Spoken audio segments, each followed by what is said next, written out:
Special United Nations Ambassador Gerard Nsengiyumva. Here is Section 2, Controlling Inventory. Controlling inventory is an essential part of the warehousing process. In this section, I learned some of the basics of stock control, the risks associated with mismanaging stock, as well as mitigating and detecting fraud, theft, and corruption. Stock definition is: stock includes items kept in a warehouse, storage, location. Stock has monetary value and must be monitored, controlled, documented, accounted for, reported on. Lack of stock controls results in losses affecting your work and beneficiaries. Misconduct in managing stock. 1. Documentation. Records that are not maintained, kept up to date, or deliberately lost or destroyed allows diverted items to go undetected without any evidence of having existed. Then covers up fraud. Falsified documentation. Documents that are falsified are altered or rewritten to hide corrupt diversion of goods, substituted for the originals to provide false information. 2. Attack. Stock may be destroyed, damaged, or stolen during air raids or armed attacks. 3. Theft or looting. Stock may be stolen in a pre-planned operation or looted if the storage becomes insecure following an attack. Theft can result from lack of physical security or poor controls. It may be organized with or without the involvement, collusion of your staff. 4. Diversion. Goods may be selectively removed during repackaging for distribution. Theft, fraud, and corruption warning signs. Documents that are copies, not originals, handwritten documents, numbers that do not appear accurate, manually altered documents, figures corrected, erased, and whited, blacked out. Pristine sets of records that could have been written by the same person to replace originals. Missing or lost documents, manually prepared boxes or rations for distribution that can easily be slightly reduced in size, food portions, clearing goods, packages that appear to have been tampered with, puncture, holes, tears, drawn notes, stocking, when solid-looking pillar of goods has a hole in the center where packages have been removed. Staff accessing the storage facility at odd hours. The rounding up of right numbers. Frequent corrections in distribution ledgers. Mitigating theft, fraud, and corruption. Tip 1. Select suitable, secure warehouse facilities. Ensure warehouses are steady and secure. Determine if there have been previously programs in the location. Establish access controls. Tip 2. Limit people who have access to the warehouse and inventory documents. Visitors should have the necessary documentation to justify their visit. Movement of stock should be recorded in the inventory system and linked to name the staff members. Consider installing 2 locks and give the keys to different people.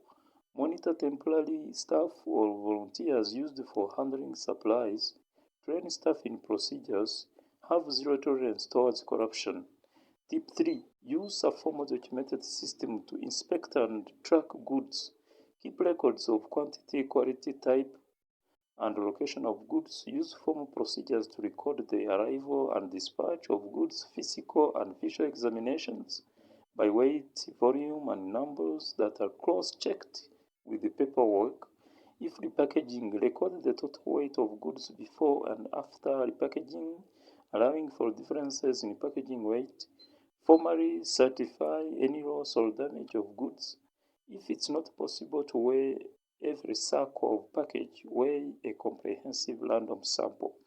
Tip 4, use standard documentation. Use simple consecutively numbered forms, GRN, stock requests, weigh bills that are easy to complete, can be entered into a computerized database. Tip 5, train staff in inventory and stock control. Train staff in inventory and stock control. Make sure they understand why it's important and how to do it.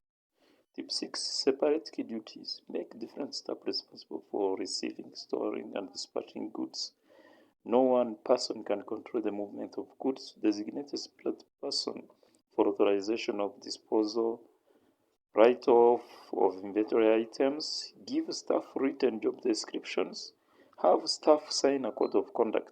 Tip 7, conduct spot checks. Compare the turnover rates of inventory. Verify expiry dates and storage conditions. Some missing goods can not be attributed to dampness, rodents, claims that they were out of date. Then carry out random surprise inventory checks. Inspect warehouse facilities regularly. Check the flow of goods from the warehouse against the scheduled program activities. Tip 8, consider using software to improve transparency and tracking of inventory.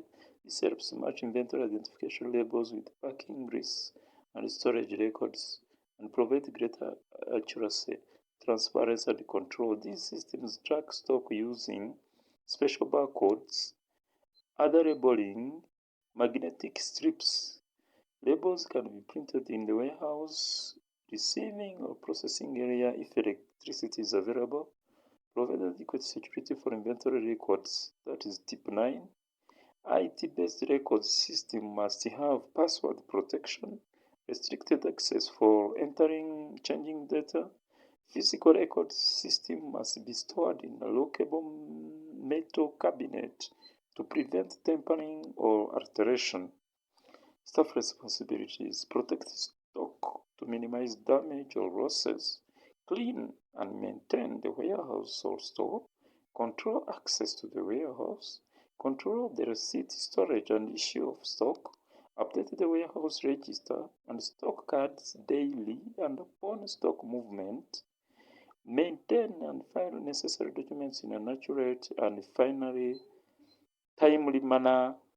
GRN, suppliers documents, weigh bills, stock requests.